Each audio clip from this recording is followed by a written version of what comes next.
प्रतापगढ़ में राजा भैया ने ऐलान कर दिया है कि वो लोकसभा चुनाव में किसी भी सियासी दल का समर्थन नहीं करेंगे। राजा भैया के इस ऐलान के बाद प्रतापगढ़, कौशाम्बी और इलाहाबाद के आसपास के इलाकों का क्या समीकरण बनता है, किस पार्टी को फ़ायदा या नुकसान हो सकता है, बात करते हैं कॉफ़ी हाउस में मौजूद हमारे कुछ दोस्तों से। क्या देखते हैं ये जो राजा भैया ने ऐलान किया, उससे किसको फ़ायदा होगा? उससे समाजवादी को फ़ायदा होगा। कैसे? वो न्यूट्रल रहेंगे तो कोई हस्तक्षेप नहीं होगा और इंडिया गठबंधन की जो है जीत होगी वहाँ पर। इसका असर किस किस जिले में, कौन कौन सी लोकसभा सीट पर देखते हैं आप? केवल कौशाम्बी, लेकिन प्रतापगढ़ भी तो राजा भैया का गढ़ माना जाता है। नहीं, 2 विधानसभा है उसमें। हाँ। जो कि कौशाम्बी जिले में है वो। हाँ। इसमें चुनाव कुछ और लोगों में बात करते हैं। आप बताइए क्या इम्पैक्ट होगा आसपास के जिलों में, ये जो राजा भैया ने कहा कि वो न्यूट्रल हैं? राजा भैया के न्यूट्रल होने से कुंडा में जो वो वोट दिलवा सकते हैं, जहाँ पे उनका प्रभाव है, जो वो कहेंगे वहीं वहाँ होता है।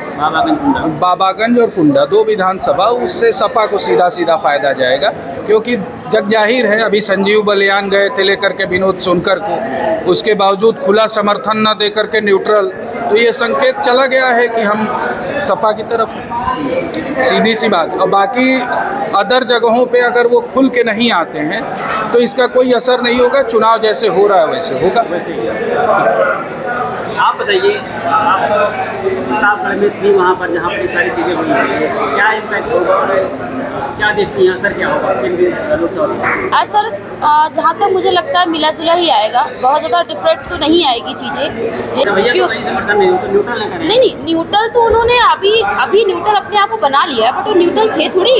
इससे पहले तो कौशाम्बी भी समर्थन दे रहे थे, बाकायदा फोटो वीडियो उनकी वायरल हो रही है, और आपके विनोद सोनकर जी के साथ में उनकी पुरानी जो नीति उस पर रही है, वो आज भी उसी नीति पे काम कर रहे हैं। किसको सोचा कि आप क्या देखते हैं, ये जो न्यूट्रल होने की बात कही है, मैंने किया है राजा भैया ने, उससे क्या इम्पैक्ट पड़ेगा आसपास के इलाके में, खासकर या कैसे?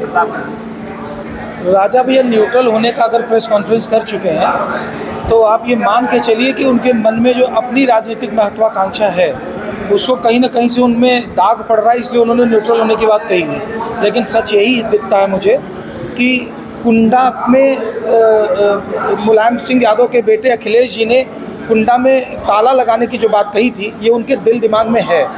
तो सबको जग जाहिर है कि राजा भैया का जो वोट है वो पूर्ण रूप से भारतीय जनता पार्टी को ही पड़ेगा। कारण है कि राजा भैया शुद्ध रूप से सनातनी और हिंदूवादी सिस्टम को एडॉप्ट करते हैं और वो इन ऐसे संगठनों को महत्व भी देते हैं। दूसरी बात ये भी वो राजा भैया जानते हैं और वो भूले नहीं हैं कि उनके ही चुनाव में उनको भारतीय जनता पार्टी के लोगों ने ही समर्थन दिया था, और ख़ास तौर से ब्राह्मणों ने समर्थन दिया था। कारण भी साफ था कि एक मजबूत नेता प्रतापगढ़ में अगर कोई देखा जाता है तो राजा भैया को लोग मानते हैं।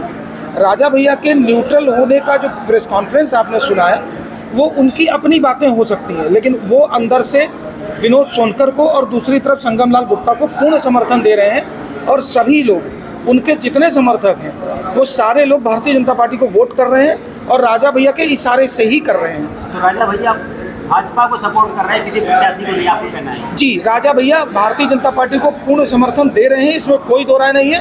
और अगर वो न्यूट्रल होने की बात कहते भी हैं तो भी उनके संदेश में सिर्फ और सिर्फ यही है कि आप सब लोग कमल के फूल पर निशान पर आप अपना वोट दीजिए और उन्हीं को जिताइए। अगर ऐसा था तो संजीव बालियान गए थे विनोद सोनकर के साथ, फिर वहाँ पर उन्होंने उस बात को स्वीकार क्यों नहीं किया? समर्थन कई बार राजनीतिक ऐसी एक दूसरे से द्वेष होता है, जैसे ही संगम लाल गुप्ता या विनोद सोनकर से उनकी बहुत अच्छे आंकड़े नहीं रहे हैं, और कई ऐसी चीज़ें रही हैं जिसमें मनमुटाव रहता है।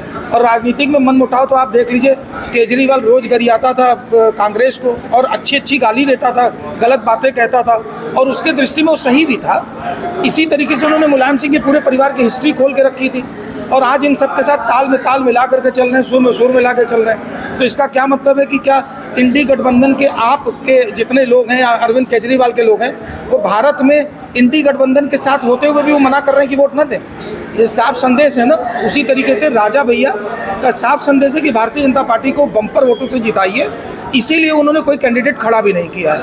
और उनके शांत रहने का मकसद सिर्फ इतना है कि वो भी उम्मीद करते हैं कि भारतीय जनता पार्टी के बड़े लोग, अमित शाह जी लोग, इनको भी समर्थन दें और दिल से दें, इसीलिए उनको तालमेल बिठाने के लिए ऐसी चीज़ें चल रही हैं। कितने जिलों में इसका असर पड़ेगा? आसपास के कौशाम्बी को छोड़ दिया जाए। प्रतापगढ़ और कौशाम्बी में तो असर पड़ेगा ही, लेकिन उत्तर प्रदेश से उन सारे जिलों में फ़र्क पड़ेगा जहां राजा भैया का वर्चस्व है। और राजा भैया का वर्चस्व कई जिलों में बिल्कुल है, क्योंकि वो नेता हैं।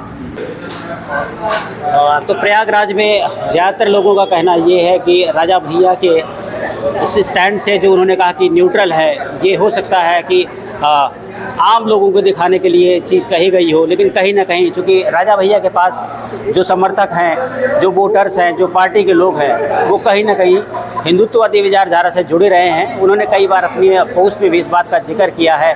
तो लोगों को लगता है कि इसका फ़ायदा अभी भी भाजपा का ही होगा, चाहे वो कौशाम्बी हो या फिर प्रतापगढ़ हो। इलाहाबाद को लेकर ज़रूर अभी स्थिति साफ नहीं है।